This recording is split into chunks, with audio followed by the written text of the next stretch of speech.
All right, for more on this really just remarkable turn of events, let's bring in criminal defense attorney Brian Claypole.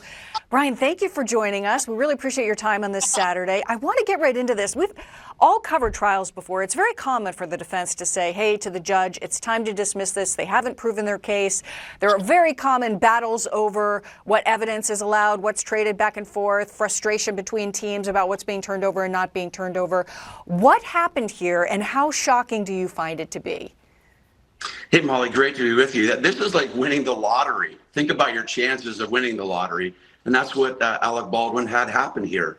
And it stems from a bad news bears Santa Fe County Sheriff's Department. I mean, this was pathetic. Let's call it as it is, right? I mean, when you have live ammunition delivered on your doorstep to your office and said, here, we think this was the ammunition that led to the death of Lahaina Hutchins.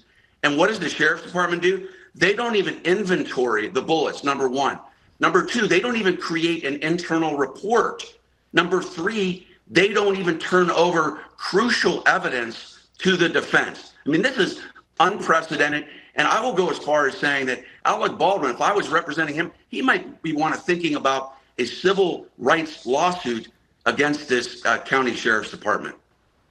Well, he's got a fairly talented legal team, looking at what we're seeing here in these developments. You know, the defense had argued that these bullets that were delivered, that they weren't relevant in this case, that they hadn't left the state in particular. Here's actually the special prosecutor tried to defend this case. She got up on the stand herself. Carrie Morrissey, take a listen. It never left the state of Arizona. I understand that the court disagrees with me, and I respect the court's decision. There is absolutely no evidence that any of that ammunition is related to the incident involving Ms. Hutchins. Yeah, Jonathan Hunt there in that fabulous report he just did showed the judge with the blue gloves on going through the bullets. And, you know, initially the prosecutor said these bullets, there just wasn't a match here. She goes through them.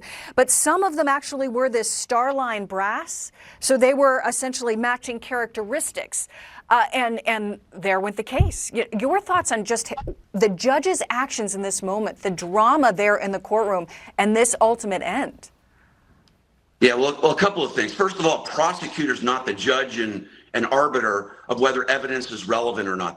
That's an irresponsible comment by the prosecutor. She should have turned over that evidence. Just so your viewers know, anytime there's any kind of evidence that's potentially exculpatory, you have a legal obligation to turn that over. It should have been turned over. Number two, the judge, this is extraordinary, putting on gloves, looking at the evidence, making a determination as to if that evidence is relevant. It's clearly relevant because it determines who brought the live ammunition onto the set, right? That proves that Alec Baldwin did not bring the ammunition onto the set. And the last point I want to make is this case should have never been brought by this prosecutor against Alec Baldwin. They had convicted Hannah Gutierrez Reed, Molly. She was the sole person responsible for making sure there was not a live bullet in that prop gun.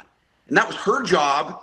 Prosecutors put her on the stand and convicted her. The judge was excruciatingly, vocal in sentencing her. So why would you then try to bring in a second person? And by the way, that's unprecedented too, to have two people charged for the same crime. And that's part of this. Could there be major fallout for the armorer, for Hannah Gutierrez Reed, who, as you mentioned, she was sentenced. She got 18 months. But her attorney may very well come forward. He says he could possibly move to get the case dismissed, too. Her case dismissed. Could that be a potential result of all of this? Yeah, that's a great question. And I'm 50-50 on this one. I think there's a good chance that Hannah Gutierrez Reed gets a new trial, right? Because she didn't have evidence where she could then make the argument that, hey, I didn't bring that live ammunition onto the set, somebody else did. But that said, I don't think a judge is going to dismiss and throw out all her charges and let her out of jail. Why? Because it's just what I said. She had one job to do, Molly. That's to look inside the gun and make sure there's not a live piece of ammunition in that gun. And so this new evidence doesn't really exculpate her from that legal issue. So again, I think she probably gets a new trial, but I don't think all her charges get thrown out. Also, one of the things to look next at is the potential for civil cases here against Baldwin in particular. Your thoughts on that? Does this affect that in any way?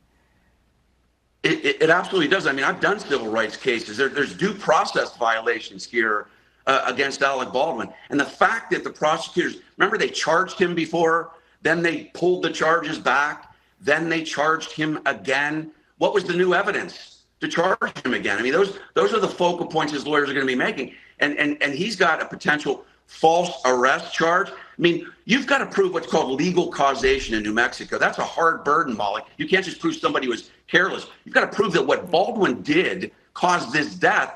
And even if he pulled the trigger, that didn't cause the death. What caused the death is Hannah Gutierrez allowing that bullet to be in there. So I think he's got a very viable civil rights case, especially based on the mistreatment of this evidence that could have gotten him off the hook. Yeah, and he could be facing civil lawsuits as well. Helena Hutchins, of course, lost her life ultimately. And as we're seeing all of this fall happening, we need to remember her family. I know these potentially could be very difficult days, all of this, a very difficult journey for them. Brian Claypool, thank you very much for weighing in on all of this. Fascinating. And we really appreciate your insights. Griff? You bet. Thanks, Molly.